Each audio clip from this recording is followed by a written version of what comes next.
কোনগুলো ভ্যালু বেশি, কোনগুলোর মিডিয়াম, কোনটার কম, কোনটার নেই ইত্যাদি এই বিষয়গুলো সিম্পটোমেটোলজিটা জানতে মোটামুটি কাজের সুবিধা হবে। এবং তাছাড়া ফিলোসফি পার্টটাও আছে। হুম? এই পার্টগুলো ধীরে ধীরে ক্লিয়ার হলে এগুলো কাজ করতে গিয়ে সুবিধা হবে। বুঝতে পারা গেছে? জি স্যার, বুঝতে পারা জি স্যার। স্যার, আমি যেটা মনে হ্যাঁ, করি স্যার, হ্যাঁ, যে আপনারা হ্যাঁ, আপনারা স্যার সামনের পথিক স্যার। আপনারা রাস্তা দিয়ে চলে গেছেন স্যার, আপনাদের রাস্তাটা চেনা স্যার। এখন আমরা সামনে যেতে চাচ্ছি, আপনি হুম, আমাদেরকে নিয়ে যাচ্ছেন। এখন যে রাস্তা সহজ সরল হবে, কৌশলগত ভাবে সেই রাস্তা দিয়ে আমাদেরকে নিয়ে যাবেন স্যার। আমাদের তো মনে করেন স্যার, অনেক ল্যাগ, হুম, সবই ল্যাগ ধরতে গেলে। তো সেই জায়গাতে স্যার, হ্যাঁ, আপনি যেভাবে সময় দিচ্ছেন, আপনার ব্যস্ততাটাকে উপেক্ষা করে স্যার, আমাদের জানার আগ্রহ অনেক স্যার। কিন্তু আপনার ব্যস্ততার কারণে আমরা তত বেশি আগ্রহ প্রকাশ করতে পারি না। যতটুকু সম্ভব আপনি ততটুকুই শেখাবেন। আর যেভাবে আমাদের হুম, পথটা সহজ হবে স্যার, সেভাবে অবশ্যই স্যার। আর হুম। হোমিওপ্যাথিতে শুধুমাত্র ম্যাটেরিয়া মেডিকা বা এনাদার গুলোর পাশাপাশি তো অবশ্যই অর্গানন অফ মেডিসিন এর প্রয়োজন আছে। অর্গানন অফ মেডিসিন ছাড়া আমরা ওষুধ কিভাবে প্রয়োগ করব? আসলে আপনি যেটা বলছিলেন স্যার, যে আমরা কোনটাকে বেশি গুরুত্ব দিব, কোনটাকে কম গুরুত্ব দিব, আবার কোনটা নিব, কোনটা নিব অর্গানন না। অফ মেডিসিন অর্গানন অফ মেডিসিনটা হচ্ছে অর্গানন অফ মেডিসিন সাবজেক্টটা হচ্ছে একটা বন্দুক, আর ম্যাথমেটিকাটা হচ্ছে গুলি। হ্যাঁ, চমৎকার মানে কথা স্যার। আমাদের তো হ্যাঁ, আমাদের টিচাররা তো আমাদের এইভাবেই বলেছিলেন যে ম্যাথমেটিক্সটা হচ্ছে কি, এটা গুলি, যে গুলিটা মারতে হবে। আর ওর বন্দুকটা কি, ওর বন্দুকটা হচ্ছে Organon of medicine and homoeopathic philosophy. ঠিক আছে? হোমিওপ্যাথিক ফিলোসফি এবং মানে কি বলে অর্গানন মেডিসিন, এই দুটো মিলিয়েই আমাদেরকে মানে স্টাডিটা করতে হবে। যেমন কনস্টিটিউশন, হোয়াট ইজ কনস্টিটিউশন কাউকে যদি বলি, তাহলে আপনারা বিভিন্ন জন বিভিন্ন রকম কথা বলবেন। হয়তো কেউ বলবেন শারীরিক গঠন, ঠিক আছে, কিন্তু এর এক্সাক্ট সংজ্ঞাটা কি, এর এক্সাক্ট ডেফিনেশনটা কি, এই সঠিক ডেফিনেশনটা যদি আমরা না জানতে পারি, তাহলে কনস্টিটিউশনাল ট্রিটমেন্ট কিন্তু আমরা করতে পারবো না। কনস্টিটিউশন মানে হচ্ছে শারীরিক গঠন, মানসিক গঠন, তার ইচ্ছা অনিচ্ছা, ডিজায়ার অ্যাভারশন, ঠিক আছে, এই সমস্ত বিষয়গুলো চলে আসে, তার ভালো লাগা, ভালো বা ভালো না লাগা ইত্যাদি বিষয়গুলো। তাহলে যখন আমরা একটা প্রেসক্রিপশন করছি, আমরা যখন একটা রেপোর্টারাইজেশন করব, তাহলে কনস্টিটিউশনাল প্রেসক্রিপশন করব কিভাবে? তখন আমরা দেখব যে পেশেন্টের ডিজায়ার কি, অ্যাভারশন কি, হুম, তারপরে তার ফিজিক্যাল এন্ড মেন্টাল স্ট্রাকচার গুলো কিরকম, পেশেন্টটা মাইল্ড, পেশেন্টটা টিমিড, হ্যাঁ, পেশেন্টটা জেন্টেল, পেশেন্টটা অ্যাভারেজ, মানে এগুলো পড়ছে তার কনস্টিটিউশনের মধ্যে। সো হোয়াট ইজ কনস্টিটিউশন এবং কনস্টিটিউশনটা কত রকমের, এই ব্যাপারগুলো, এই যেমন বিভিন্ন সময় আপনাদের বলি হাইড্রোজেনয়েড কনস্টিটিউশন, কার্বোজেনয়েড কনস্টিটিউশন, রিউমেটিক বলি, হ্যাঁ, লিথমিক বলি। এই যে কনস্টিটিউশন, এই যে ব্যাপারগুলো, এগুলো কিন্তু আপনাদেরকে জানতে হবে। এগুলো এখন তো আমি সুপারফিশিয়ালি বলে যাচ্ছি, কিন্তু এর ডিটেল বা এর ডেসক্রিপশন কিন্তু আমি আপনাদেরকে দেইনি। হুম, তো এর ডিটেল, এর ডেসক্রিপশন ইত্যাদি এই বিষয়গুলো যখন আপনি দেখবেন আপনাদের ক্লিয়ার হয়ে গেছে, তখন কিন্তু কাজ করতে সুবিধা হচ্ছে। তাহলে আজ কাজ করা যাক। আমি আপনাদের সাথে স্ক্রিন শেয়ার শুরু করছি। আমি আপনাদেরকে আজকে দেখাতে চলেছি কার্বোভেজ মেডিসিনটা। ঠিক আছে? আমি আপনাদের সাথে আলোচনা করব কার্বোভেজ নিয়ে। হুম, তো আপনারা আমার স্ক্রিনটা দেখতে পাচ্ছেন আশা করি।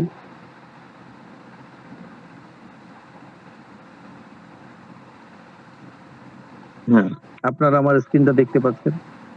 কার্বো ভেজিটেবলিস মেডিসিনটার নাম। ঠিক আছে? যেটাকে আপনি সংক্ষেপে বলবেন কার্বোভেজ। হুম, যেটাকে বলবেন কার্বোভেজ।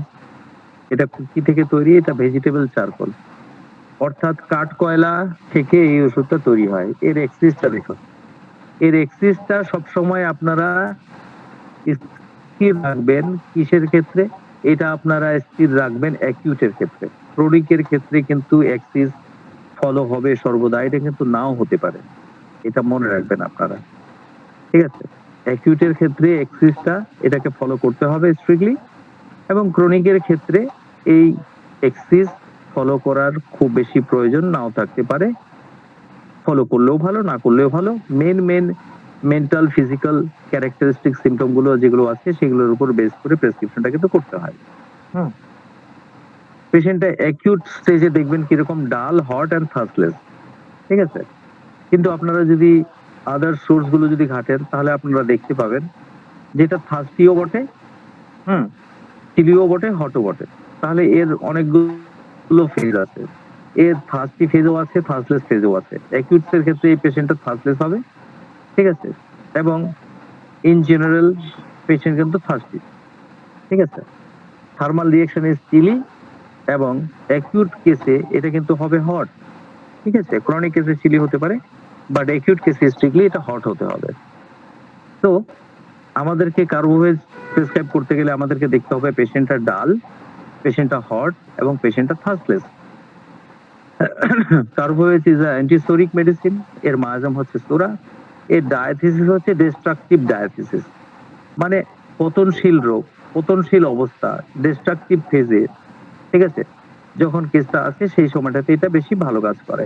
বা এই ডায়াথিসিসটাকে আমরা বলবো according to doctor Dorcsi it's a destructive diathesis. এর থিমটা দেখুন, stasis of the whole system, ঠিক আছে? সমগ্র সিস্টেমের একটা স্ট্যাসিস দেখতে পাবেন, একটা স্থিতিশীলতা দেখতে পারবেন। আপনারা এই দুটো লাইন বাদ দিন, এখানে শুধুমাত্র থিমে আপনারা এই লাইনটাকে আপনারা নিন। ওয়ান্স, মানে অ্যাকচুয়ালি এটা আমার পার্সোনাল নোট, এটা আমি আপনাদের ক্লাস করাবো এরকম করে এটা তৈরি করে না, আমি আমার পার্সোনাল নোট থেকে এটা বলছি। তাহলে এর থিমটা wants fan or air in motion, ঠিক আছে? মানে সে একদম মানে ড্রাফট অফ এয়ার, মানে বায়ুর যে ঝাপটা, ঠিক আছে, বা ফ্যানের একদম যে ঝাপটা হাওয়াটা, সেই হাওয়াটা সে পছন্দ করে। Elimination if patient active, patient যদি অ্যাক্টিভ হয় তাহলে আমরা আর কার্বো পারবো না। তো পেশেন্ট হবে ডাল, হট এবং থার্স্টলেস, মায়াজাম সোরা, ডায়াথিসিস ডিস্ট্রাকটিভ। পেশেন্টের থার্স্টলেস হচ্ছে ইনঅ্যাকিউট, থার্স্টি হতে পারে। In general patient is hot in acute এবং চিলি হতে পারে ইন ক্রনিক। এবং পেশেন্ট সবসময় কাছ থেকে ফ্যানের হাওয়া চাইছে, এরকম একটা পরিস্থিতি। এবং আমরা এটাকে বাদ দেব, কি পরিস্থিতিতে বাদ দেব? যদি আমরা দেখি পেশেন্ট অ্যাক্টিভ। পেশেন্ট যদি অ্যাক্টিভ হয় তাহলে আমরা কার্বোভেজটাকে বাদ দেব। তাহলে এবার আসুন, তাহলে এটুকু কি হচ্ছে? এবং পেশেন্ট কাছ থেকে বা বায়ুর ঝাপটা চাইবে, ফ্যান চাইবে। যেমন টেবিল ফ্যান গুলো হয় না, একদম সরাসরি হাওয়াটা গায়ে লাগছে, একদম ঝাপটা হাওয়া, ঠিক আছে? এই ধরনের হাওয়াটা চাইবে। হুম, পেশেন্ট পিপাসাহীন হবে এবং পেশেন্ট গরম কাতর হবে এবং পেশেন্ট ডাল হবে। তাহলে আমরা প্রেসক্রিপশন করতে গেলে, অ্যাকিউটস এর ক্ষেত্রে প্রেসক্রিপশন করতে গেলে আমরা দেখে নেব পেশেন্টটা ডাল কিনা, পেশেন্টটা গরম কাতর কিনা, পেশেন্টটা পিপাসাহীন কিনা এবং কাছ থেকে ফ্যানের বাতাসটা চাইছে কিনা। এবং আমরা বাদ দেব, আমরা দেব না কার্বোভেজ কোন পরিস্থিতিতে? যদি আমরা দেখি পেশেন্টটা অ্যাক্টিভ, হ্যাঁ, পেশেন্টের মধ্যে অ্যাক্টিভিটি ভালো আছে, তাহলে কিন্তু আমরা দেব না, ঠিক আছে? পেশেন্টটাকে অবশ্যই ডাল হতে হবে। তাহলে এই পর্যন্ত অ্যাকিউটের প্রেসক্রিপশন করার জন্য আপনাদের ক্লিয়ার হলো আশা করি। রিপ্লাই করুন। জি স্যার, জি স্যার, খুব চমৎকার হয়েছে স্যার। হুম, তাহলে এখানে আমাদেরকে করতে হবে কি? আমরা দেখব গরম কাতর, আমরা দেখব পিপাসাহীন এবং পেশেন্টটা দেখব ডাল। যদি অ্যাক্টিভ হয়, হ্যাঁ পাপা, হ্যাঁ পাপা, আমি একটু ক্লাস করছি পাপা, ওকে? হ্যাঁ, যা আমার সাথে। পাপা তুমি তুমি এখন এখানে এইখানে তুমি এই যে ক্লাস করছি আঙ্কেল গুলোর সাথে আব্বু, হ্যাঁ এই দেখো এখানে, ক্লাস করো। হ্যাঁ ওকে পাপা, তুমি খেলো, হ্যাঁ ঠিক আছে, বাই বাই। Bye bye. হ্যাঁ, তাহলে আপনারা শুধু এই কটা পয়েন্টই মাথায় রাখবেন, ঠিক আছে? ডাল, হট অ্যান্ড থার্স্টি, এই থার্স্টলেস এবং অ্যাক্টিভ হলে আমরা অ্যাকিউটসে আমরা করব কি? কার্বোভেজটাকে বাদ দেব, ঠিক আছে? তাহলে আমরা বাদ দেব কার্বোভেজটাকে। আশা করি এই পর্যন্ত ক্লিয়ার হয়ে গেছে। এবং কাজ, এই সর্বনাশ, এই যে ছোটাছুটি করছো বন্ধুরা, 1 মিনিট একটু দাঁড়াবেন। হ্যাঁ পড়লো পড়লো পড়লো, দেখো তো, যা আমুর কাছে যা, আমুর কাছে যা, আস্তে আস্তে আবার পড়বি। হুম, হুম, তাহলে এই পর্যন্ত। এবার দেখুন কার্বোভেজের ফিজিক্যাল মেকআপ। বৃদ্ধ যুবক সকলের অবসাদকারী রোগের কুফল দূর করে, ঠিক আছে? মানে যে কোনো বয়সের লোক, সেটা বৃদ্ধ হোক, সেটা যুবক হোক, তাদের যদি কোনো অবসাদকারী রোগ, এক্সস্টিভ ডিজিজ, এক্সস্টিং ডিজিজ, ঠিক আছে? এই এক্সস্টিং ডিজিজের কুফল মানে খারাপ প্রভাবটাকে দূর করতে পারে কার্বোভেজ, যদি পেশেন্টের আদার সিম্পটম গুলো যদি ম্যাচ করে। এবং এই লক্ষণটাতে চায়না, ফসফরাস এন্ড সোরিনাম। মনে করুন একটা সার্টেন একটা কোনো একটা রোগ হয়েছিল, সেই রোগটা হওয়ার পর থেকে দেখা যাচ্ছে যে পেশেন্ট প্রচন্ড ক্লান্ত, প্রচন্ড দুর্বল এবং অসুস্থ হয়ে পড়েছে, ঠিক আছে? তাহলে সেই ক্ষেত্রে আমরা কার্বোহাইড্রেটটাকে প্রয়োগ করতে পারি। যদি দেখি যে পেশেন্ট গরম কাতর, পেশেন্টটা ডাল এবং ফ্যানের হাওয়া চাইছে, এবং এটার সাথে আমরা চায়না, ফসফরাস এবং সোডিয়ামের কথাও চিন্তা করতে পারি। 1 মিনিট।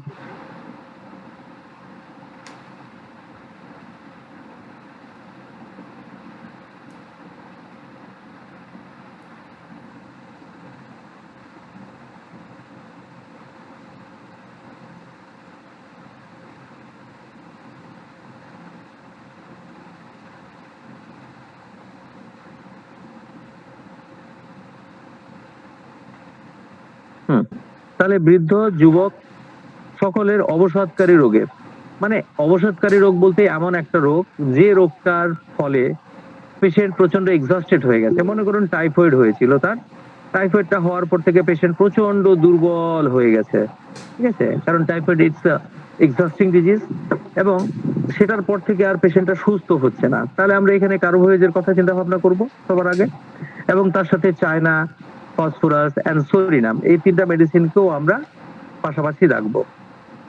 যেমন আমরা এখানে সোডিয়াম ওষুধটাকে রাখবো বেশি, এখানে দেখি যে সোডিয়াম ওষুধটাই বেশি আসে কার্বোহাইড্রেটের পরে। তাহলে সোডিয়ামের ক্ষেত্রে আমরা শীত কাতরতা পাবো, কার্বোহাইড্রেটের ক্ষেত্রে আমরা গরম কাতরতা পাবো। এখানে অনেক সময় দেখা যায় চায়না আসছে, হয়তো দেখা হলে কি প্রচন্ড দুর্বল হয়ে গেছে পেশেন্ট, মাথা ঘোরাচ্ছে, বসে উঠতে গেলে মাথাটা ঘুরে উঠছে এবং কানে তার সাথে কানে তব্ধ মেরে যাওয়া বা শো শো শব্দ করা। তাহলে এই ক্ষেত্রে আমরা চায়নাটা অ্যাপ্লাই করতে পারি। ফসফরাসের ক্ষেত্রে তো আমরা জানি তার ফসফরাসের স্পেশাল স্ট্রাকচার, রোগা, পাতলা, লম্বা, ফর্সা, সুদর্শন, আমরা এই লাইনগুলো মাথায় রাখবো। রুগ্ন বা রোগাক্রান্ত ব্যক্তিগণ যাদের জীবনী শক্তি ক্ষীণ বা অতি দুর্বল হয়ে পড়েছে, রোগা মানুষ যাদের জীবনের শক্তি, যাদের ভাইটালিটি, যাদের ভাইটাল পাওয়ার খুব দুর্বল হয়ে গেছে, তাহলে তাদের ক্ষেত্রেও আমরা কার্বোহাইড্রেটের চিন্তা ভাবনা করতে পারি। হিপোক্রেটিকের মতো মুখমণ্ডল, হিপোক্রেটিকের মতো মুখমণ্ডল প্রচন্ড ফ্যাকাশে, ধূসর হলুদ, সবুজ, ঠান্ডা, তৎসহ মুখমণ্ডলে ঠান্ডা ঘাম, উক্ত লক্ষণগুলি রক্তস্রাবের পর বৃদ্ধি পায়। দেখুন হিপোক্রেটিক ফেজ, আমরা তো লাইনটা পড়ি, কিন্তু হিপোক্রেটিক ফেজ কিরকম হয় এটা কিন্তু আমরা অনেকে বুঝি না। তাহলে দেখুন আমি এখানে একটা হিপোক্রেটিক ফেজের একটা ফটো আমি এখানে রেখেছি। দেখুন এখানে মুখমণ্ডলটা কিরকম, ফ্যাকাশে মুখমণ্ডল। একটু দেখুন এই সাইড গুলোতে, আপনার এই পাশটাতে দেখুন নাকের কি বলে, আপনার ডান পাশে কপালের দিকটাতে একটু হলুদ হলুদ ভাব, ফ্যাকাশে দেখতে পাচ্ছেন আপনারা। তাহলে এটা হলো হিপোক্রেটিক মুখমণ্ডল, হিপোক্রেটিক ফেস। তাহলে হিপোক্রেটিকের মতো মুখমণ্ডল প্রচন্ড ফ্যাকাশে, ধূসর, হলুদ, সবুজ, ঠান্ডা, তৎসহ মুখমণ্ডলে ঘাম, উক্ত লক্ষণগুলি রক্তস্রাবের পর বৃদ্ধি পায়। মনে করুন পেশেন্টের রক্তক্ষরণ হয়ে গেছে, রক্তক্ষরণ বেশি হয়ে যাওয়ার পরে এই ধরনের মুখমণ্ডল আপনারা দেখতে পাচ্ছেন। তাহলে এখানে কার্বোহাইড্রেটের কথাটা মাথায় রাখবেন, এবং রক্তস্রাবের পরে যদি শরীর থেকে রক্তরস ক্ষয় হওয়ার পরে যদি কোনো রোগ ব্যাধি হয়, তাহলে সেক্ষেত্রে চায়না এবং ফসফরাস অ্যাসিডটার কথাও মাথায় রাখতে হবে। রোগের কারণ, তাহলে কোন কোন রোগের কারণগুলো পেলে আমরা কার্বোহাইড্রেট অ্যাপ্লাই করব দেখে নেন। কুইনাইনের অপব্যবহার, বিশেষত সবিরাম জ্বর কুইনাইন দ্বারা চাপা পড়ে রোগের উৎপত্তি, ঠিক আছে? তাহলে জ্বরের হচ্ছে তিনটা টাইপ আমি আপনাদেরকে বলে রাখি। কন্টিনিউড ফিভার, যে ফিভারটা সবসময় একই রকম থাকছে, কোনো উঠানামা হচ্ছে না। আর একটা হচ্ছে আপনার সবিরাম জ্বর, ঠিক আছে? মানে সবিরাম, বিরাম মানে তো বুঝতে পারছেন রেস্ট, স মানে দিয়ে, তাহলে বিশ্রাম দিয়ে দিয়ে জ্বরটা মানে ছেড়ে ছেড়ে আসছে। তাহলে যে জ্বরটা ছেড়ে ছেড়ে আসছে, এরকম কোন জ্বর যদি আপনার সেটা টাইফয়েড হোক, সেটা ম্যালেরিয়া হোক, মানে সবিরাম জ্বর মানে ইন্টারমিটেন্ট ফিভার গুলোর কথা বলা হচ্ছে। তাহলে এই ধরনের ইন্টারমিটেন্ট ফিভার যদি কুইনাইন দ্বারা চিকিৎসা করা হয়, ঠিক আছে, তারপরে যদি রোগের যে উৎপত্তিটা হবে, যে রোগটা তৈরি হবে বা যে পরিস্থিতিটা তৈরি হবে, তার জন্য আমরা কার্বোভেজ দিতে পারি। পারদ মানে মার্কারি, লবণ, লবণাক্ত মাংস, পচা মাছ, পচা মাংস বা চর্বি ইত্যাদির কুফল। তাহলে আমরা এখানে মার্কারির ব্যাড এফেক্টও আমরা কার্বোভেজ অ্যাপ্লাই করতে পারি। লবণ, লবণাক্ত মাংস, পচা মাছ, মাংস, চর্বি ইত্যাদির কুফল দূর করতে আমাদের এটা উপকার হয়। যেমন মনে করুন চর্বি জাতীয় খাদ্য খেয়ে কারো পাতলা পায়খানা হয়ে গেছে, পেট ভুটভাট করছে গ্যাসে, তার সাথে পাতলা পায়খানা, শরীরে প্রচন্ড ঘাম। তাহলে মনে থাকে যেন পেট ভুটভাট করা মানে পেটে গ্যাস এবং তার সাথে উদরাময়, এবং এটা যদি চর্বি জাতীয় খাবার খাওয়ার পরে, তৈলাক্ত খাবার খাওয়ার পরে যদি হয়, তাহলে আমরা কার্বোভেজকে এখানে স্পেসিফিক ইউজ করব। প্রচন্ড গরম লেগে রোগের উৎপত্তি, কম্পেয়ার অ্যান্টিফ্রুট। প্রচন্ড গরম লেগে যাওয়ার পরে যদি কারো মনে করুন ফেইন্ট হয়ে যায়, কোনো পেশেন্ট যদি আনকনসাস হয়ে যায়, আপনারা দেখতে পাচ্ছেন একদম পুরো অজ্ঞান হয়ে পড়ে আছে, হাত পা ঠান্ডা এবং ইশারায় কাছ থেকে ফ্যানের বাতাস চাইছে, তাহলে আমরা এই ক্ষেত্রে কার্বোভেজের কথা চিন্তা ভাবনা করব। আবার যদি দেখা যায় যে প্রচন্ড গরম লেগে কোনো একটা রোগ ব্যাধি হলো, পেটে সমস্যা হলো, এবং তার সাথে দেখতে পাচ্ছি যে পেশেন্টের জিহ্বায় একটা সাদা ময়লা পড়ে আছে, তাহলে আমরা অ্যান্টিফ্রুট ব্যবহার করব। অতীতের রোগ ভোগের পরে যারা কখনো আর সম্পূর্ণরূপে সুস্থ হয়নি, বাল্যকালে হাম, হফিং কাশি, তারপর থেকে হাঁপানি, মদ্যপান জনিত অদীর্ণ বা বদহজম, পুরনো আঘাতের কুফল, টাইফয়েড জ্বরের কুফল, ম্যালেরিয়ার কুফল, জন্ডিসের কুফল, ঠিক আছে, এরকম কোনো অতীতে যে কোনো রোগ যেটা হওয়ার পর থেকে পেশেন্ট আর কখনো সম্পূর্ণরূপে সুস্থ হয়নি, যেমন বাল্যকালে হাম হয়েছিল বা বসন্ত হয়েছিল, তারপর থেকে রোগী আর ভালো হয়নি, ঠিক আছে, তার ম্যালেরিয়া, জন্ডিস, টাইফয়েড, ঠিক আছে, কফ, কাশি, হোপিং কাশি ইত্যাদি ইত্যাদি হওয়ার পর থেকে আর কখনো ভালো হয়নি, ঠিক আছে, বা হোপিং কাশি হওয়ার পর থেকে তার হাঁপানি হয়ে গেছে বা অন্য কোনো রোগ হয়েছে, তারপর থেকে আর ভালোই হয়নি, তাহলে আমরা কার্বোভেজের কথা চিন্তা ভাবনা করব। মদ্যপান জনিত বদহজম, মাতাল যারা আছে, যারা খুব মদ পান করে এবং মদ্যপান করার ফলে তাদের যদি বদহজম হয়, গ্যাস, অ্যাসিডিটি ইত্যাদি হয়, তাহলে আমরা কার্বোভেজের কথা চিন্তা ভাবনা করতে পারি। অনেক পুরনো আঘাত এবং ওই আঘাতটার প্রভাবটা এখন পর্যন্ত কাটেনি, আপনি আর্নিকা, সিম্পাইটাম, রুটা ইত্যাদি মানে মেকানিক্যাল ইনজুরির ওষুধগুলো আপনারা প্রয়োগ করেছেন, কিন্তু সেই আঘাতের পর থেকে আর সম্পূর্ণ কখনো সুস্থই হতে পারেনি, তাহলে সেই ক্ষেত্রে আমরা কার্বোভেজের কথা চিন্তা ভাবনা করতে পারি।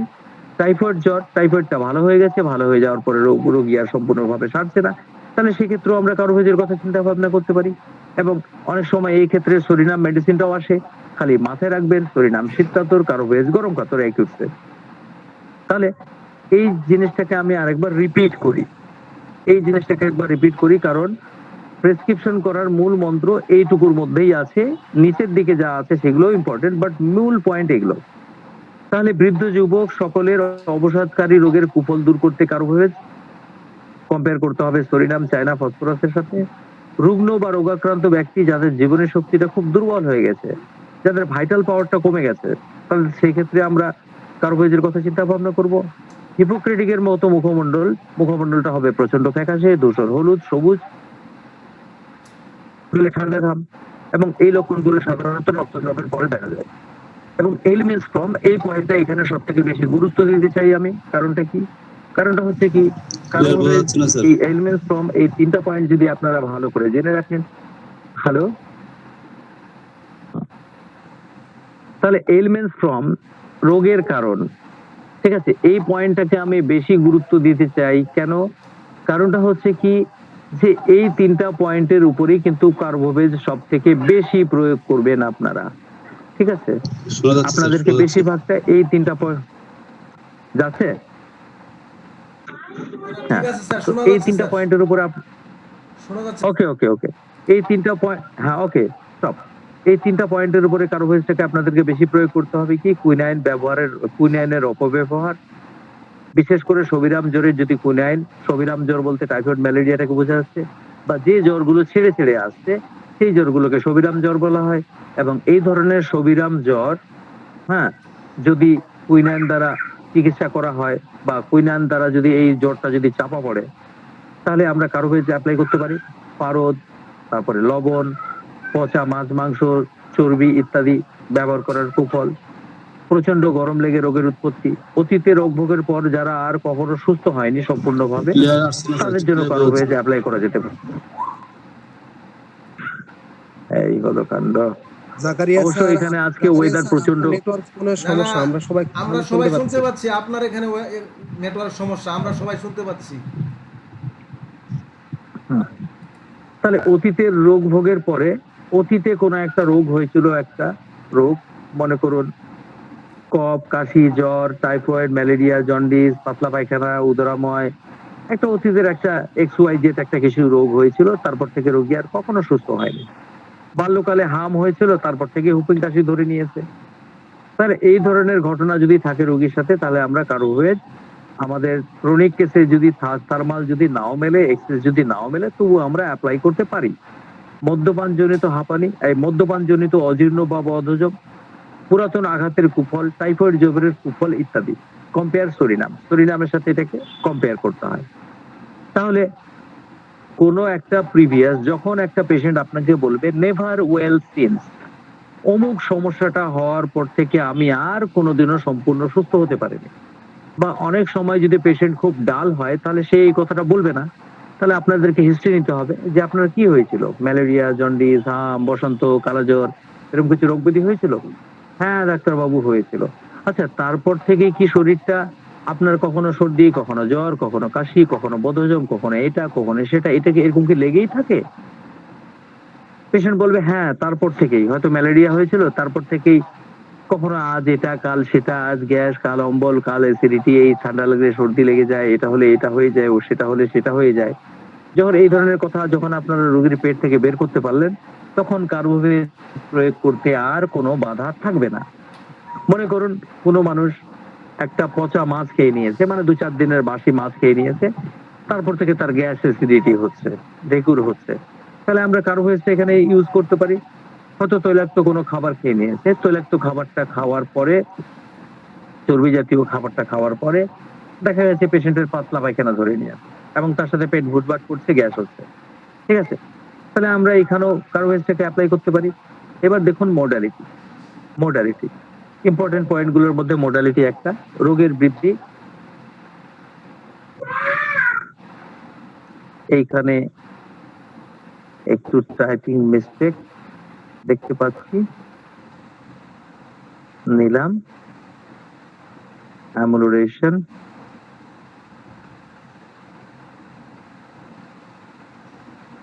টেস্ট করলাম অ্যাগ্রাভেশন, অ্যামুলোরেশন। তাহলে অ্যাগ্রাভেশন কি? মাখন, চর্বি, শুকরের মাংস খাওয়ার পরে রোগ বৃদ্ধি। মাখন জাতীয়, চর্বি জাতীয় বা কোনো পর্ক খেয়েছে পেশেন্ট, তারপর থেকে রোগের বৃদ্ধি হচ্ছে, তাহলে আমরা কার্বোভেজের কথা ভাবতে পারি। কুইনাইন, পারদ এবং তার সাথে পালসিডিলের কথাও কিন্তু ভাবতে পারি। আমি বলে দিই আপনাদেরকে, তেল জাতীয়, চর্বি জাতীয়, মাখন জাতীয়, এই শুকরের মাংস ইত্যাদি খাবার খাওয়ার পরে যদি কোনো রোগ ব্যাধি হয়, তাহলে কার্বোভেজটা যেমন ইম্পর্টেন্ট, তার সাথে সাথে পালসিডিলাটাকেও আমরা প্যারালাল আমরা রাখতে পারি। আমরা কম্পেয়ার করে নেবো পালসিডিলা এন্ড কার্বোভেজের মধ্যে। কুইনাইন ও পারদের অপব্যবহার, উচ্চ স্বরে গান গাইলে বা পড়াশোনা করলে রোগ বৃদ্ধি, উষ্ণ আর্দ্র আবহাওয়ায় বৃদ্ধি। তাহলে বৃদ্ধিগুলো কি কি? মাখন, চর্বি, শুকরের মাংস, কুইনাইন, পারদ এর অপব্যবহার, উচ্চ স্বরে গান গাইলে বা পড়াশোনা করলে, উষ্ণ আর্দ্র আবহাওয়ায় বৃদ্ধি। মনে করুন একটা লোকের গলার আওয়াজ বসে গেছে, উচ্চ স্বরে গান গাইছে বা পড়াশোনা করছে, তখন তার সমস্যাটা আরো বেড়ে যাচ্ছে। তাহলে আমরা এখানে কার্বোভেজের কথা চিন্তা করব। এবার উপশম কি? ঢেকুর বা উদ্গারে, পেশেন্ট যখন ঢেকুর দিল তাতে উপশম হচ্ছে এবং পাখার বাতাসে উপশম। তাহলে আপনারা মনে রাখবেন, আমি যে পয়েন্টগুলোকে সাজিয়েছি, সবার প্রথম আমি অ্যাকিউট ডিজিজের জন্য একটা এক্সিস পয়েন্ট এখানে সেটেল করেছি, এবং তার সাথে ফিজিক্যাল মেকআপটা মোটামুটি আপনারা একটু মিলিয়ে রাখবেন, যে মুখমণ্ডলটা কিরকম, একটু ফ্যাকাশে প্রকৃতির কিনা। এটা যদিও খুব বেশি মানে একদম শয্যাশায়ী রোগী ছাড়া মানে তেমন বেশি এটা পাওয়া যায় না। 1 মিনিট, জাস্ট মিনিট ফ্রেন্ড, আমার একটা ফোন আসছে।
হ্যাঁ বন্ধুরা, তাহলে যদি শয্যাশায়ী রোগী হয় তাহলে আপনারা হিপোক্রেটিক ফেজটা পেতে পারেন। কিন্তু সচরাচর মনে করুন একটা পেশেন্ট চলে ফিরে বেড়াচ্ছে, তাহলে সেই ক্ষেত্রে আপনারা হিপোক্রেটিক ফেজ কিন্তু পাবেন না। ঠিক আছে? একেবারে শয্যাশায়ী রোগীর মধ্যে এটা পাওয়া যেতে পারে। তাহলে এই কার্বোভেজ মেডিসিনটাতে সবথেকে ইম্পর্টেন্ট পয়েন্ট হচ্ছে এলিমেন্টস ফ্রম, হ্যাঁ, রোগের কারণ, এটার উপরে যে অ্যালেন্সে যে পয়েন্টটা দেওয়া আছে এই পয়েন্টটা হচ্ছে সবথেকে গুরুত্বপূর্ণ। মানে রোগটা কিভাবে তৈরি হচ্ছে এই পয়েন্টটা যদি আপনারা সম্পূর্ণ মনে রাখতে পারেন এবং তার সাথে যদি এই মডালিটিটা মনে রাখতে পারেন, তাহলে আশা করি কার্বোভেজ প্রয়োগে আপনাদের কোনো অসুবিধা থাকার কথা নয়। হুম। এই যেমন মনে করুন ঢেকুর বা উদ্গারে উপশম, পেট ব্যথা ঢেকুর দিলে আরাম হচ্ছে, তাহলে আপনারা এক কাজ করবেন কি, পেশেন্টকে বলবেন হাত দুটো টেবিলের উপরে রাখেন, রাখলো। এবার আপনি আপনার হাতের চেটোটা দিয়ে ডর্সাল স্পেক দিয়ে আপনি পেশেন্টের হাতে স্পর্শ করে দেখলেন, পেশেন্টের হাতের palmar spec and dorsal side দুটাই আপনি দেখতে পাচ্ছেন ঠান্ডা হয়ে আছে রোগীর হাত পা দুটা। ঠিক আছে? আবার রোগীকে বলছেন শীত বেশি লাগে না গরম বেশি লাগে, ও বলছে গরমটা প্রচন্ড লাগে, হাওয়া ফ্যানের বাতাস ছাড়া ফ্যান ছাড়া থাকতেই পারি না। ঠিক আছে? তাহলে এখানে কার্বোভেজ প্রয়োগ করতে আর কোনো অসুবিধা নাই। ঠিক আছে? তারপরে তারপরে কি, পাতলা পায়খানা হয়েছে, কি খেয়েছেন? ওই একটু মাংস খেয়ে নিয়েছিলাম, তারপর থেকে পাতলা পায়খানা। আর কি, এই পেটটা ভুটভাট করছে, গ্যাস হচ্ছে, তাহলে এখানে কার্বোভেজ প্রয়োগ করে যদি কোনো অসুবিধা নেই। গলার আওয়াজ বসে গেছে, পেশেন্ট যখন জোরে জোরে কথা বলছে, গান করছে বা পড়াশোনা করছে, তখন দেখা যাচ্ছে গলার আওয়াজটা বেশি পড়ে যাচ্ছে, তাহলে কার্বোভেজ দিতে কোনো অসুবিধা নেই। অতীতে কোনো এক সময় টাইফয়েড, ম্যালেরিয়া, জন্ডিস, হাম, বসন্ত, কালাজ্বর কিছু একটা রোগ হয়েছিল, তারপর থেকে আর সম্পূর্ণ ভালো হয়নি। এবং এই জিনিসটাকে কি টেকনিকে বের করতে হবে এই টেকনিকটাও আপনাদের আমি বুঝিয়ে দিলাম। তাহলে এই ক্ষেত্রেও কার্বোভেজ প্রয়োগ করতে কোনো আপত্তি নেই। এবার মদ্যপান করার পরে তার পেশেন্টের দেখা গেল কি বদহজম হয়ে গেছে, অজীর্ণ বদহজম হয়ে গেছে, তাহলে এইখানে আমরা মিলিয়ে নিব যে কার্বোহাইড্রেট, পাতলা পায়খানা এবং গ্যাস এই দুটো একসাথে থাকবে, এই লক্ষণটা আছে কিনা।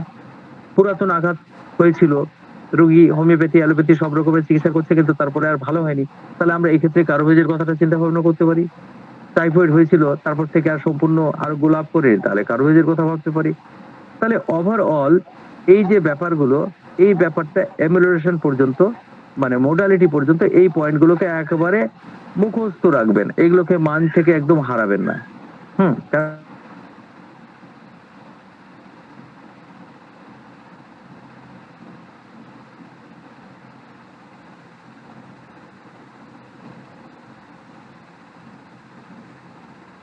এটা প্রচন্ড দুর্বল এবং চিন্তা করার ক্ষমতাটা হচ্ছে প্রচন্ড ধীরে ধীরে।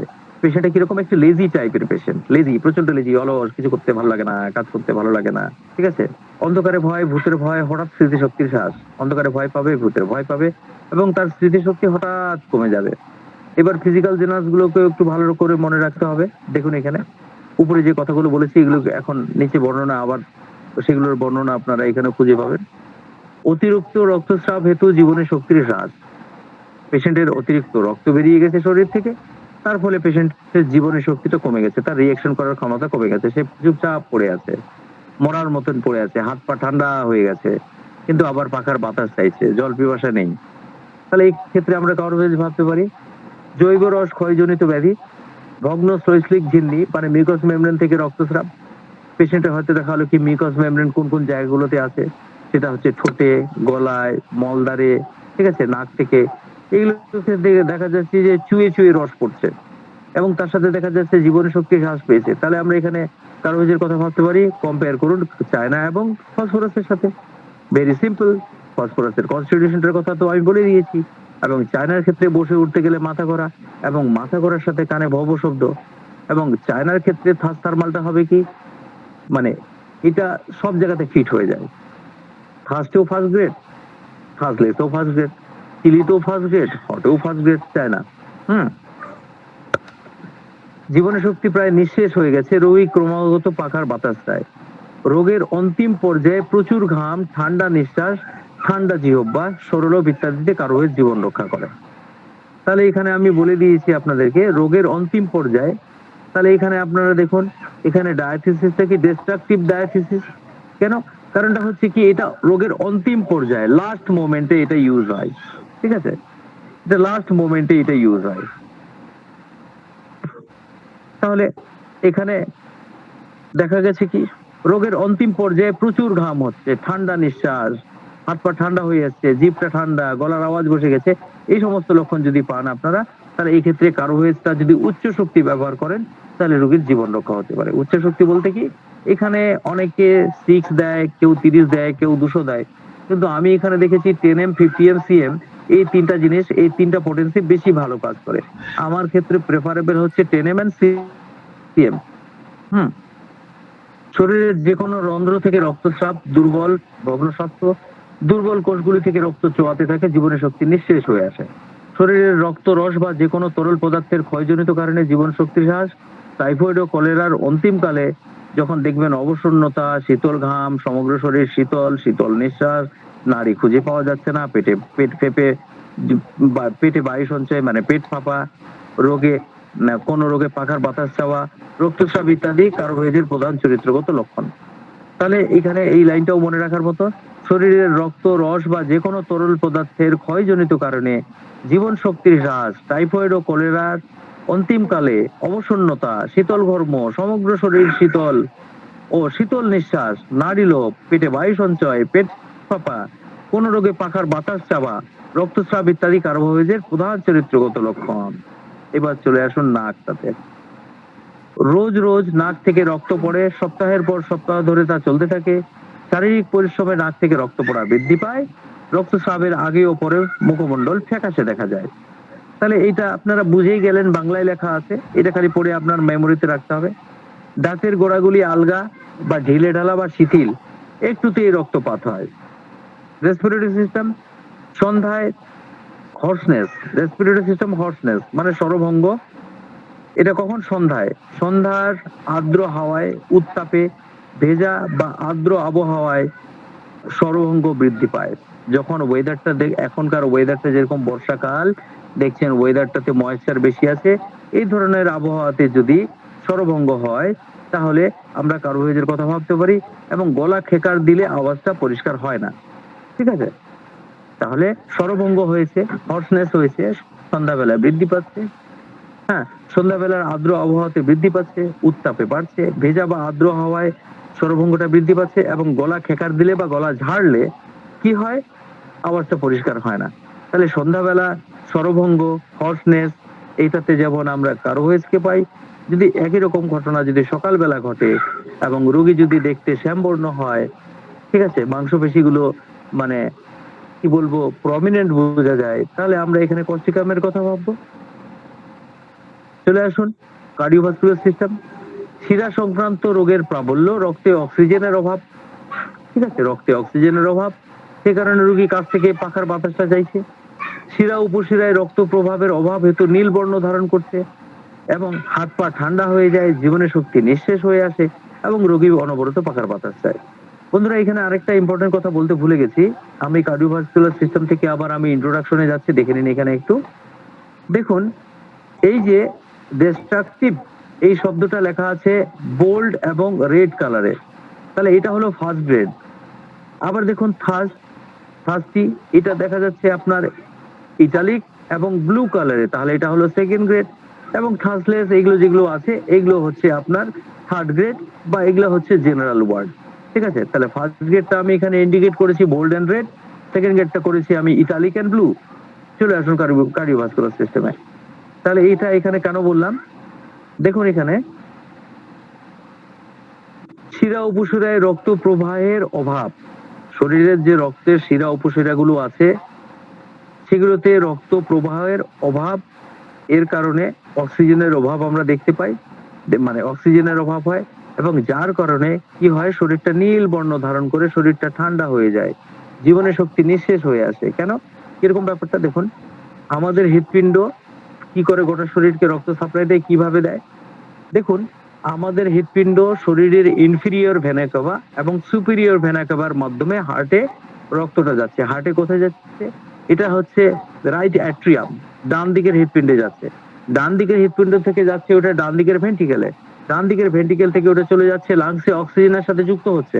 অক্সিজেনের সাথে যুক্ত হওয়ার পরে সেটা লেফট ভেন্ট্রিকেলে, সরি লেফট অ্যাট্রিয়ামে আসছে, লেফট অ্যাট্রিয়াম থেকে লেফট ভেন্ট্রিকেলে যাচ্ছে। এবার লেফট ভেন্ট্রিকেলে আমাদের শরীরটাকে পাম্প করছে, শরীরের রক্ত অক্সিজেন যুক্ত রক্ত ছড়িয়ে পড়ছে।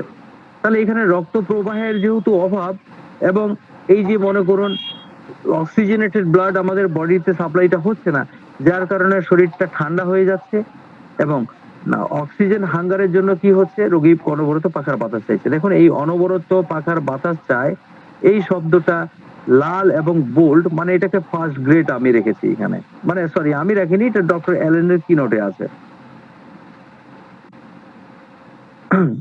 গ্যাস্ট্রোইন্টেস্টিনাল সিস্টেম, রোগী সেটা খেতে চায় যা তাকে অসুস্থ করে তোলে, রোগী সেটাই খেতে চায় যা তাকে অসুস্থ করে ফেলে, ঠিক আছে? তাহলে রোগী সেই ধরনের খাবারগুলো ভালোবাসে যেটা তাকে অসুস্থ করে তোলে। বৃদ্ধ মাতালেরা হুইস্কি বা ব্র্যান্ডি পান করতে চায়, পেটের কাপড় ঢিলা রাখতে চায়। বয়স্ক মাতাল যারা, তারা হুইস্কি ব্র্যান্ডি এগুলো খাওয়ার ইচ্ছা খুব এবং পেটের কাপড়টা ঢিলে রাখতে চায়। হজম শক্তি দুর্বল, সাধারণ খাদ্য দ্রব্যগুলিও হজম হয় না। হজম শক্তিটা খুব উইক, সহজ সাধারণ খাদ্য যেগুলো, যেমন মনে করুন ডাল ভাত করেছে সেটাও হজম হচ্ছে না।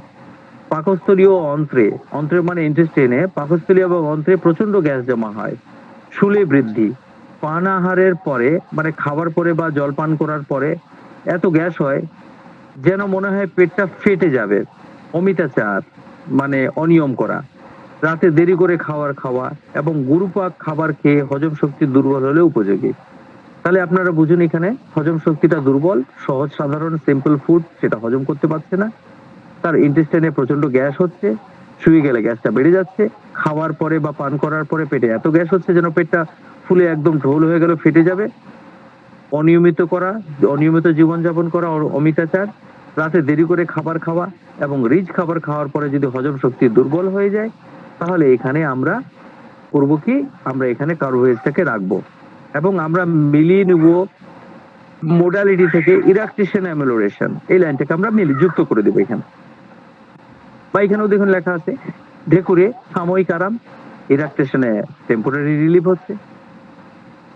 দেখুন অসাড়ে বারংবার পচা দুর্গন্ধযুক্ত মলত্যাগ এবং তারপরেই মলদ্বারে জ্বালা, মল নরম এবং অতি কষ্টে নির্গত হয়। পেশেন্টের ইনভলেন্টারি মানে অসাড়ে নির্গত হয়ে যাচ্ছে, পেশেন্ট পায়খানা করতে চাইছে না কিন্তু তবুও দেখা যাচ্ছে কি পচ করে একটু মল বেরিয়ে গেল, এবং বারবার যাচ্ছে, পচা দুর্গন্ধযুক্ত মলত্যাগ হচ্ছে এবং মলত্যাগের পর মলদ্বারে জ্বালা হচ্ছে। মলটা নরম কিন্তু তারপরেও খুব চাপ দিয়ে কোদ দিয়ে নির্গত করতে হচ্ছে। ফিমেল জেনিটালিয়া ঝাঁঝালো বা তীব্র গন্ধযুক্ত ঋতুস্রাব, তৎসহ স্তনের এরিসিপেলাস রোগ, ঠিক আছে? তাহলে স্তনে একটা এরিসিপেলাস ইরাপশন এবং তার সাথে কি ঝাঁঝালো এবং তীব্র গন্ধযুক্ত এক মেনস্ট্রুয়েশন। Compare sulphur. এক্সট্রিমিটিসে দেখুন হাত পা ঠান্ডা হয়ে যাওয়ার কারণে এবং রাতে হাঁটু দুটি খুব ঠান্ডা থাকার কারণে ঘুমটা ভেঙে যাচ্ছে রোগী।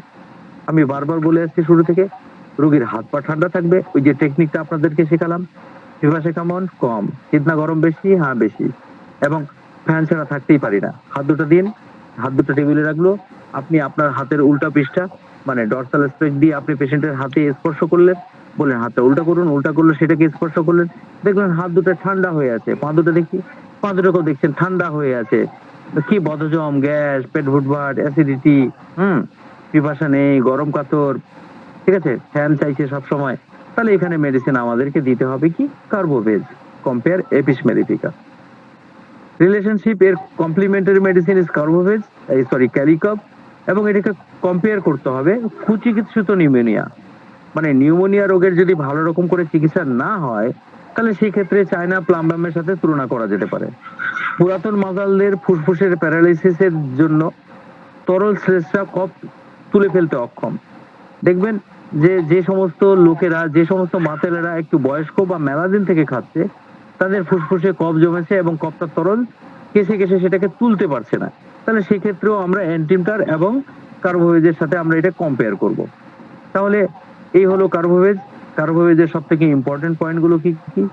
কার্বোভেজের ইম্পর্টেন্ট পয়েন্ট একুইটের ক্ষেত্রে আপনার এক্সিস পয়েন্টটা, এবং এখানে আপনারা এলিমেন্টস ফ্রম, মোডালিটি এবং ফিজিক্যাল জেনারেল, এই তিনটা পয়েন্টের উপরে আপনারা বেশি জোর দিবেন, কারণ এই তিনটা পয়েন্ট যদি আপনারা বেশি জোর দেন তাহলে কি হবে, আপনার গোটা ড্রাগটাই কভার হয়ে গেল।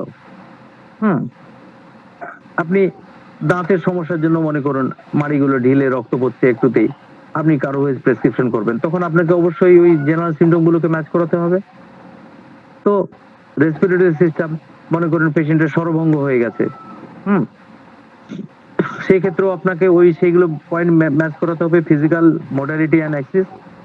ঠিক আছে, তো এই হলো কার্বোভেজ। আমি আমার পক্ষ থেকে আমি মনে করি যে কার্বোভেজের এই পয়েন্টগুলো মনে রাখলে আমার মনে হয় না যে এখানে আর অন্য কোনো বড় বড় বই পড়ার দরকার আছে, কারণ এইখানে যে কার্বোভেজের পয়েন্টগুলো দেওয়া হয়েছে এটা হচ্ছে কার্বোভেজের একেবারে জিস্ট ক্রিম ফিচারটা এখানে তুলে দেওয়া হয়েছে। ঠিক আছে, এরপরও যদি আপনারা মনে করেন যে আপনাদের কিছু প্রশ্ন আছে তাহলে করুন।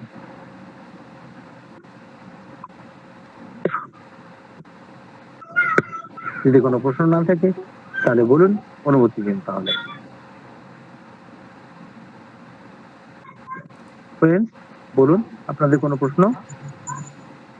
কেউ কোনো কার্বোভেজের উপরে কোনো কোয়েশ্চেন আছে কারো? আমি যেটুকু বললাম, কারণ এর উপরে তো নোট পেয়ে যাবেন আপনারা, অসুবিধা নেই। আমি তো নোটস দিয়ে দিব, মানে যা পড়াচ্ছি আমি তার নোট দিয়ে দিব, যাতে করে আমি কি বললাম শুনে গেলেন, আপনারা আপনাদের মূল্যবান সময়টা এখানে দিলেন এবং তারপরে শেষ পর্যন্ত সেটা কাজে লাগলো না, এটা যেন না হয়। হোয়াটসঅ্যাপ গ্রুপে আমরা মেসেজ করে দেব। কামাল উদ্দিন বলুন। হ্যাঁ কামাল উদ্দিন, আপনি প্রশ্ন রাখতে পারেন। কামাল উদ্দিন সাহেব আপনি প্রশ্ন রাখতে পারেন। আসসালামু আলাইকুম স্যার। হ্যালো, ওয়ালাইকুম সালাম, বলুন স্যার কি খবর? স্যার আমি ওই কার্বোভেজের হাঁপানিটা কেমন হবে এই বিষয়টা জানতে চাইছিলাম স্যার। ওই যে কার্বোভেজের হাঁপানিটা আমি বলে দিয়েছি আপনাদেরকে। কার্বোভেজের হাঁপানির ক্ষেত্রে কফটা তরল হবে, সেটাকে তুলে ফেলতে পারবে না, এবং একটা অতীতের রোগ থাকবে যে রোগটার পর থেকে কার্বোভেজের হাঁপানিটা তৈরি হবে। ঠিক আছে, হয়তো দেখা হলো কি পেশেন্ট বললো যে আমার এর আগে একটা অমুক সমস্যা হয়েছিল বা তমুক সমস্যা হয়েছিল, তারপর থেকে সম্পূর্ণ হতে পারেনি, সুস্থ হতে পারেনি, এবং তারপর থেকে হাঁপানি। এই পয়েন্টটা হচ্ছে মনে রাখার মতন, মানে যেটার উপরে প্রেসক্রিপশন করবে এটা হচ্ছে সেই লাইনটা বললাম আমি আপনাদেরকে।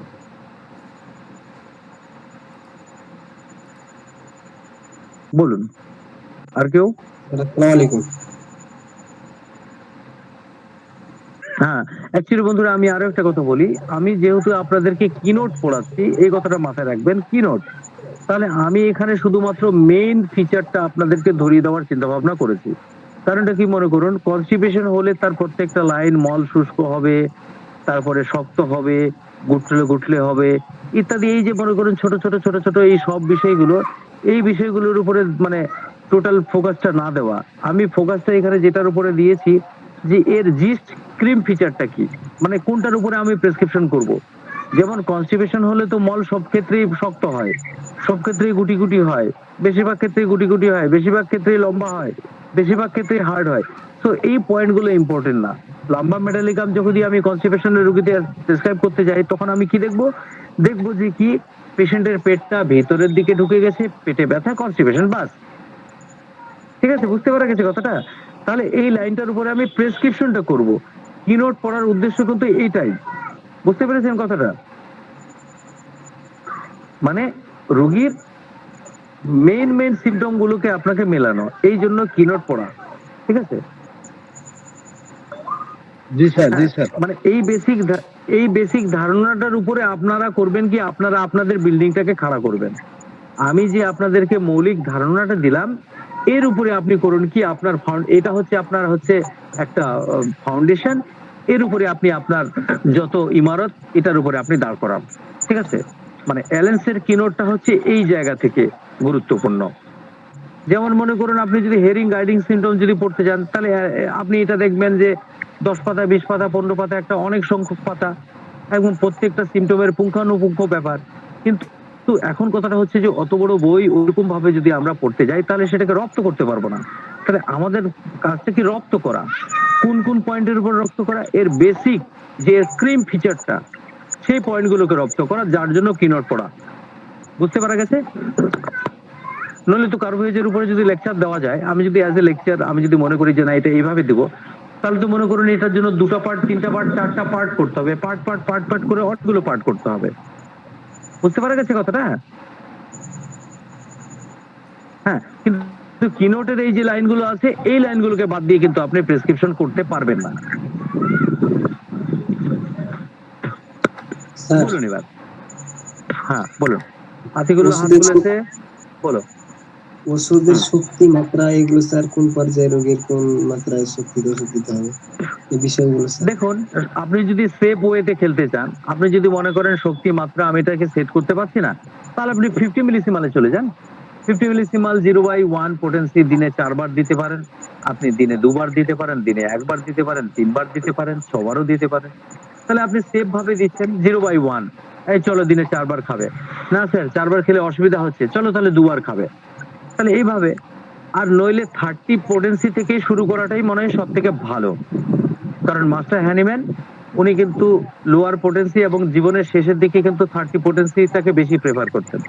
এবার 30 থেকে উপরে প্রেফার করলেন আপনি। কারণ 12 শক্তি পর্যন্ত যদি ওটাকে মাইক্রোস্কোপিক্যাল যদি এক্সামিনেশন করা যায়, তাতে মেডিসিনের প্রপার্টি কিন্তু তাতেও থাকে। আর হোমিওপ্যাথি মানে সূক্ষ্ম, সেহেতু 30 এর উপরে আপনাকে ভাবতে হবে। আপনি পেশেন্টের ভাইটালিটি দেখে 30, 200, 1M, 10M, 50M, CM এরকম ইউজ করতে পারেন। ঠিক আছে? মানে এই জি স্যার। ব্যাপারটা গুরুত্বপূর্ণ, কিন্তু এটাতে অত বেশি খুঁতখুঁত করার মতো কোনো ব্যাপার নেই কিন্তু। আপনি দেখতে পাচ্ছেন অ্যাকিউট কেস অ্যাগ্রাভেশন তো হয়েই গেছে। তাহলে সেখানে যদি আপনি 10M, 50M বা CM দেন তাহলে কি অসুবিধা? মানে আমরা হায়ার পোটেন্সি গুলো দেই না কেন? আমরা হায়ার পোটেন্সি গুলো দেই না এইজন্য যে বৃদ্ধি পাবে, অ্যাগ্রাভেশন হবে।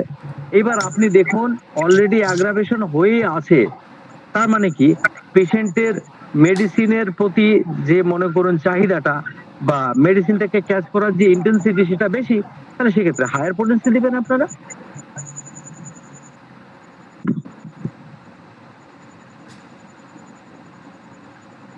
হুম।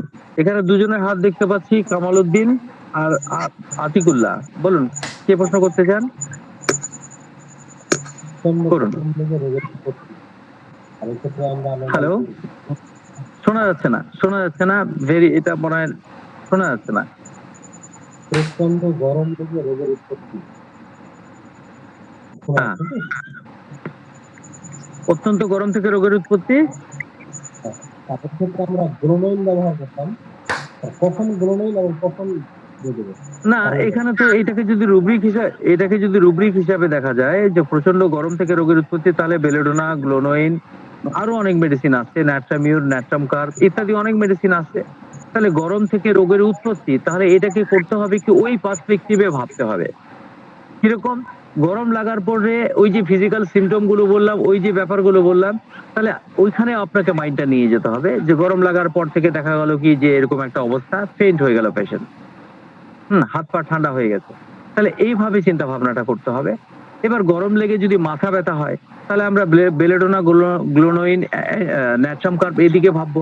অত্যন্ত গরম লেগে দেখা হলো কি পেটের সমস্যা হলো, জিভে সাদা কোটিং, তাহলে ওখানে অ্যান্টিফ্লুডের কথা ভাববো।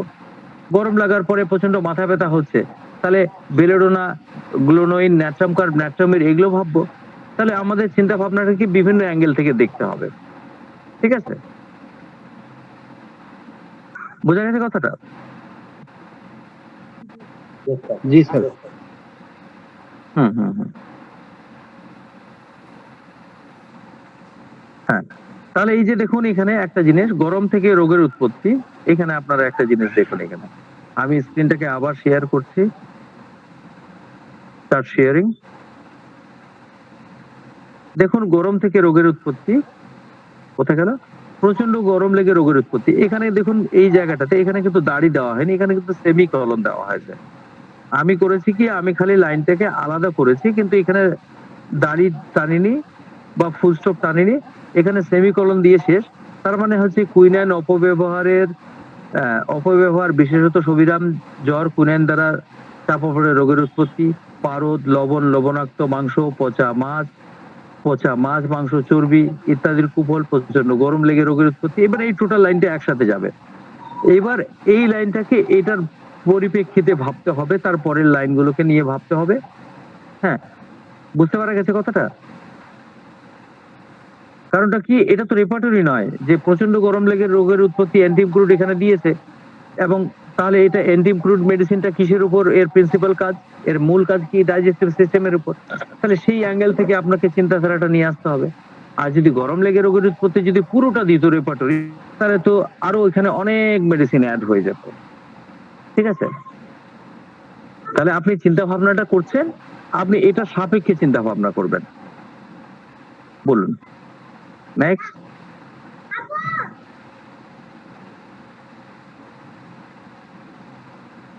তাহলে আরো কারো হাত দেখতে পাচ্ছি না, তাহলে কি আর কারো কোনো কোয়েশ্চেন নাই? তাহলে আমাকে অনুমতি দিন, এরপরে আমি আর ম্যাথমেটিক্যাল ক্লাস করাবো না।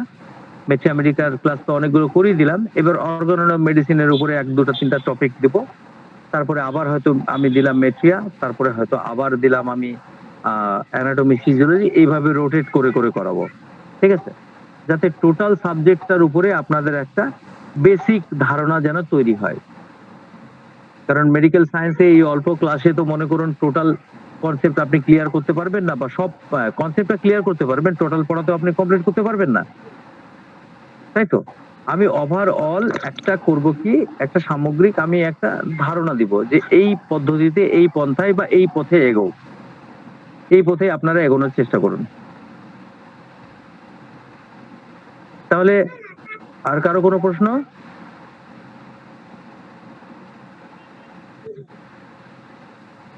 স্যার আমার দুটো রুব্রিক সম্পর্কে একটু জানতে চাচ্ছি। হ্যাঁ স্যার বলুন। স্যার একটা হচ্ছে রুগী মিথ্যা কথা একদম সহ্য করতে পারে না, এটা রুব্রিক কি হবে? মিথ্যা কথা একদম সহ্য করতে পারে না, হ্যাঁ দাঁড়ান, মাইন্ড চ্যাপ্টারে এটা একটু দেখতে হবে আমাকে। Mind injustice cannot support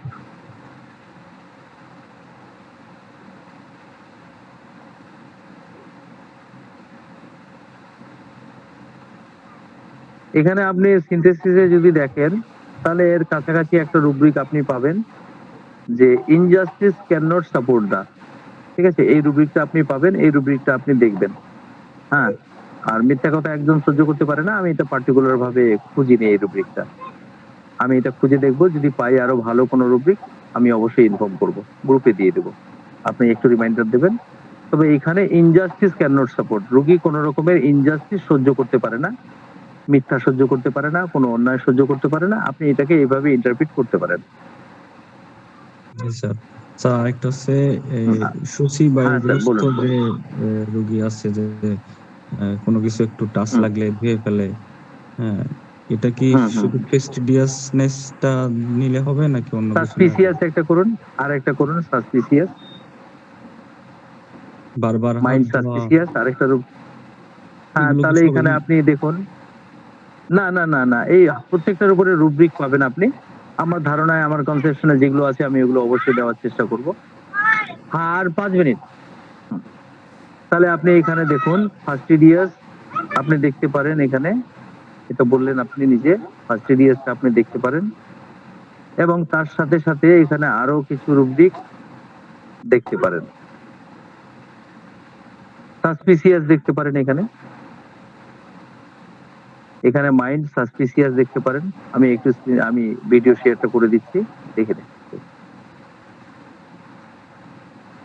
start sharing. তাহলে এখানে মাইন্ড দেখুন সাসপিসিয়াস, সন্দেহবাতিকতা, আপনি এই রুব্রিকটা এখান থেকে দিতে পারেন।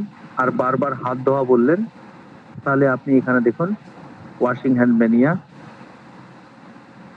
ওয়াশিং দেখুন, এই রুব্রিকটা দেখুন ওয়াশিং ডিজায়ার টু ওয়াশ। এবার তার আন্ডারের রুব্রিক গুলোকে দেখুন, দেখুন এখানে এই রুব্রিকটা অলওয়েজ ওয়াশ আর হ্যান্ড, সবসময় নিজের হাতটা ধুতে চায়, পেয়েছেন দেখতে? জি স্যার। হ্যাঁ, স্যার হাত ধোয়া এখানে আর দেখুন, জিনিসপত্র ধোয়া কি একই রুব্রিকের ভিতরে যাবে? তাহলে আপনি এখানে করুন ওয়াশিং ডিজায়ারটা নিন, এখানে ওয়াশিং ডিজায়ার, জিনিসপত্র ধোয়া বা সার্বিক সব ধোয়া ধুয়ির ব্যাপারটা আপনি এখানে নিন, ওয়াশিং ডিজায়ার। দেখুন এই রুব্রিকটা দেখতে পেয়েছেন? হ্যাঁ, হ্যাঁ, দেখতে পেয়েছি। হ্যাঁ, এটা ইন জেনারেল হলো। আর এইখানে injustice injustice can not support, কোন রকমের অন্যায় রোগী বরদাস্ত করতে পারে না, এই রুব্রিকটা। ঠিক আছে। আর আপনি বললেন যে মিথ্যা বলাটাকে পছন্দ করে না বা সহ্য করে না। ঠিক আছে, আমি এই রুব্রিকটা খুঁজে দেখিনি, আপনি বললেন, আমি ঘরে গিয়ে এটা অবশ্যই খুঁজে দেখবো, যদি পাই আমি এটা গ্রুপে দেবো অবশ্যই। ঠিক আছে। জি স্যার। হ্যাঁ, হ্যাঁ। আর কারো কিছু? আমার মনে হয় স্যার আর কারো কোনো প্রশ্ন নেই স্যার, আপনি তাহলে রেস্ট করেন স্যার। ওকে, ঠিক আছে। তাহলে এরপরে আবার আসছি অর্গানন মেডিসিনের উপরে কিছু অ্যাপ্লাইড যে বিষয়গুলো আছে তার উপরে একটা টপিক নিয়ে আসছি। কি বলে, আমি সংক্ষেপে বলে দিব আপনাদেরকে বেসিক কিছু কিছু পয়েন্ট, এবং তারপরে কনস্টিটিউশনটা কি, কোন অ্যাপোরিজমে এটা উল্লেখ আছে, আমি এগুলো উল্লেখ করব এরপরে। ঠিক আছে। জি স্যার, ওকে, গুড নাইট ইনশাআল্লাহ বন্ধুরা। স্যার। আসসালামু আলাইকুম ধন্যবাদ ওয়া স্যার, স্যার রাহমাতুল্লাহ। ভালো জি থাকবেন। স্যার, আসসালামু গুড নাইট আলাইকুম। স্যার, আসসালামু আলাইকুম। সালাউদ্দিন স্যার। জি, আসসালামু আলাইকুম। ওয়ালাইকুম আসসালাম। ভালো আছেন নাকি? জি আলহামদুলিল্লাহ, ভালো আছেন স্যার? আলহামদুলিল্লাহ, আজকে তো খুব চমৎকার ক্লাস উপভোগ করলাম। খুব স্যারকে ভালো লেগেছে বললাম, আজকের ক্লাস। জি আলহামদুলিল্লাহ, খুব সুন্দর, স্যারকে অনেক ধন্যবাদ। তো আমি স্যারকে বললাম যে স্যার মাঝে মধ্যে আমাদেরকে অন্যান্য গুরুত্বপূর্ণ বিষয়গুলো নিয়ে আলোচনা করার জন্য। স্যার বললেন যে না, ভালো বলছেন। তো মাঝে মধ্যে অর্গানন এবং অন্যান্য গুরুত্বপূর্ণ বিষয়গুলো আমরা ইনশাল্লাহ নিয়ে আসবো সামনে। আবার অর্গানন অফ অ্যানাটমিটাও মেডিসিন। আসবে ইনশাল্লাহ। হ্যাঁ, হ্যাঁ। অ্যানাটমি, ফিজিওলজি, প্যাথোলজি এগুলি লাগবে, গাইনোকোলজি এগুলি লাগবে। হ্যাঁ, স্যার ওগুলি দিনে দিনে শিখাতে চেয়েছেন। দেখা যাচ্ছে যে এই সবাই তো মনে করেন যে আমরা প্রথম পর্যায়ে তো বসে থাকি যে না, আমাদের মনে হয় ম্যাটেরিয়া মেডিকাই এনাফ, কিন্তু না, আমাকে অনেক কিছু জানতে হবে। না, ভালো, আপনি এই প্রস্তাবটা দিয়ে খুব ভালো করেছেন, খুব জি, খুশি আমরা হয়েছি। স্যার বলেছেন যে অর্গানন থেকে যেগুলো গুরুত্বপূর্ণ বিষয় ওগুলো তুলে ধরবেন ইনশাল্লাহ। হ্যাঁ, কারণ আমাদের যে যেমন স্যার কিন্তু আমাদের পড়াতে গিয়ে দেখা যাচ্ছে যে বিশাল বড় বড় মেডিসিন, মানে ইলাবোরেট ভাবে উনি শিখাচ্ছেন। শর্টকাট টেকনিক, যেটা আমরা দেখলে খুব সহসায় যাতে গিলতে পারি আর কি, রেডিমেড আর কি, তো চামচ দিয়ে তুলে দেওয়ার মতো দিচ্ছেন আর কি।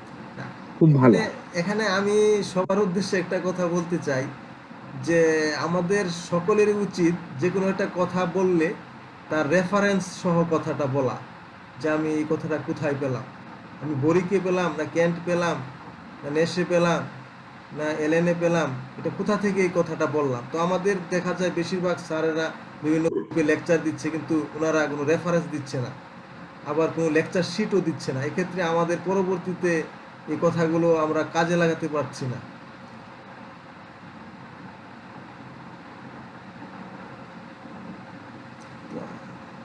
তবে সেই ক্ষেত্রে দেখা যাচ্ছে আমাদের স্যার কিন্তু ঠিক আছে। জি আমরা স্যার উনি জি জি উনি দেখা যাচ্ছে উদার ভাবে কিন্তু সবকিছু দিয়ে দিচ্ছেন। জি আমি মনে খুব করি ভালো লাগছে, আপনি খুব ভালো মাইন্ডেড। জি আমি মনে করি বলেন। যে যে স্যার যেখানে লেকচার দিবেন ওনার উচিত সেখানে ওনার লেকচার শিটটা সবাইকে সরবরাহ করা এবং লেকচার শিটের মধ্যে রেফারেন্স সহ সবকিছু উল্লেখ করা, উনি কোথা থেকে কোন লাইনটা পেয়েছেন। এরকম হলে জিনিসটা খুব নির্ভরযোগ্য এবং জিনিসটা খুব আপনার সবাই এটাকে সুন্দরভাবে গ্রহণ করবে। আর স্যার শোনেন, এখানে আমি আরেকটা কথা বলি আপনাকে। সেটা হচ্ছে দেখা যাচ্ছে যে বিভিন্ন জন বিভিন্ন জায়গা থেকে নিয়ে কেটে নিয়ে দেখা যাচ্ছে যে উপস্থাপন করে এরকম। যাই হোক, সেটা আমাদের এই গ্রুপে তো দেখা যাচ্ছে যে আমাদের স্যার ছাড়া এনাদের কোনো স্যার তো ক্লাস নেয় না। ঠিক আছে না? জি, কেটে তো সেই কেটে ক্ষেত্রে সমস্যা নেই। আমি আমি বলছিলাম কি যে আমাদের যে স্যার যেখানেই লেকচার দিক, মানে উনি রেফারেন্সটা উল্লেখ করবেন যে কোন লাইনটা কোথা থেকে উনি নিয়েছেন। কোন লাইনটা বই থেকে নিয়েছেন, কোন লাইনটা ক্যান থেকে নিয়েছেন, এটা সাইডে ব্র্যাকেটে এরকম লেখা থাকলে এবং লেকচার শিট সরবরাহ করলে সেটা সকলের জন্য সুন্দর হবে। পরবর্তী সময়ে আমরা সবাই স্টাডি করতে পারবো। কিন্তু বেশিরভাগ ক্ষেত্রে দেখা যাচ্ছে যে লেকচার শিট দেওয়া হয় না, আর কথাগুলো বলা হয় এলোমেলো, কোথা থেকে কোনটা কোনো রেফারেন্স বলা হয় না।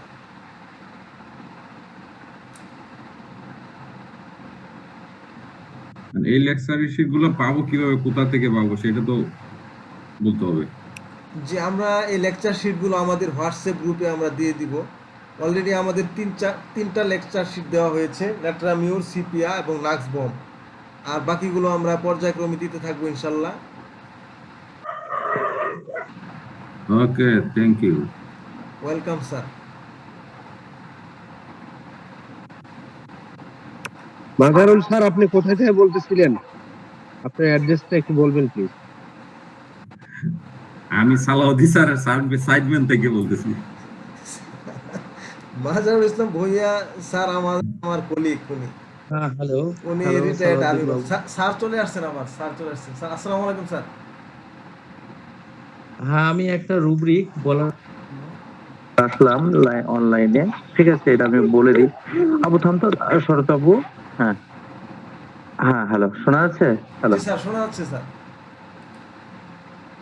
হ্যাঁ, ওই মিথ্যা সহ্য করতে পারে না, ওর কাছাকাছি একটা রুব্রিক পাওয়া গেছে, আমি দেখলাম। ইরিটেবিলিটি হোয়েন হিয়ারিং লাইজ, ঠিক আছে, যখন মিথ্যা কথা শুনে তখন সে রাগ করে বা ক্রুদ্ধ হয়, ঠিক আছে। দেখুন চ্যাপ্টার মাইন্ড, রুব্রিকটা দেখিয়ে দিই আপনাদেরকে আমি। আসলে একসাথে সবকিছু তো সবসময় আর মাথায় থাকে না, বুঝে গেছে ব্যাপারটা? জি স্যার। হ্যালো, জি স্যার, শোনা। জি স্যার, আমরা শুনছি। হ্যালো, জি স্যার, শোনা যাচ্ছে স্যার। হ্যাঁ, দেখুন চ্যাপ্টার মাইন্ড দেখবেন, রুব্রিক ইরিটেবিলিটি মানে খিটখিটে মেজাজ বা রাগী মেজাজ, ঠিক আছে। লাইজ হোয়েন হিয়ারিং, ঠিক আছে, তাহলে মিথ্যা কিছু শুনলে ও রেগে যায়। হোয়েন, দেখুন এই রুব্রিকটা বুঝতে পারা গেছে। এটাতে মেডিসিন একটাই আছে, ফার্স্ট গ্রেড।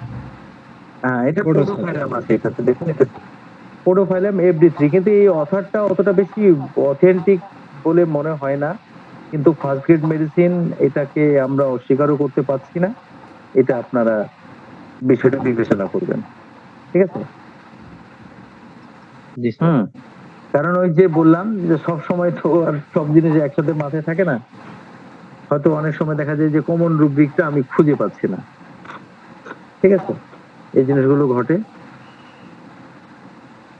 বুঝতে পারা গেছে কথাটা? হ্যাঁ স্যার, হ্যালো, বুঝতে পারা গেছে। জি স্যার। জি স্যার, জি স্যার। হ্যাঁ হ্যাঁ হ্যাঁ হ্যাঁ। তো যাই হোক, অলওয়েজ যদি কোনো রুব্রিক যদি সঙ্গে সঙ্গে না বলি বা যদি সেটা মাইন্ডে না আসে, তাহলে আপনারা এই ধৈর্যটা রাখবেন, সময়টা দেবেন, ঠিক আছে। জি স্যার। হুম। এই রুব্রিকটা আপনারা মিলিয়ে দেখুন। যে ভদ্রলোক কোশ্চেনটা করেছিলেন তিনি কি অনলাইনে আছেন?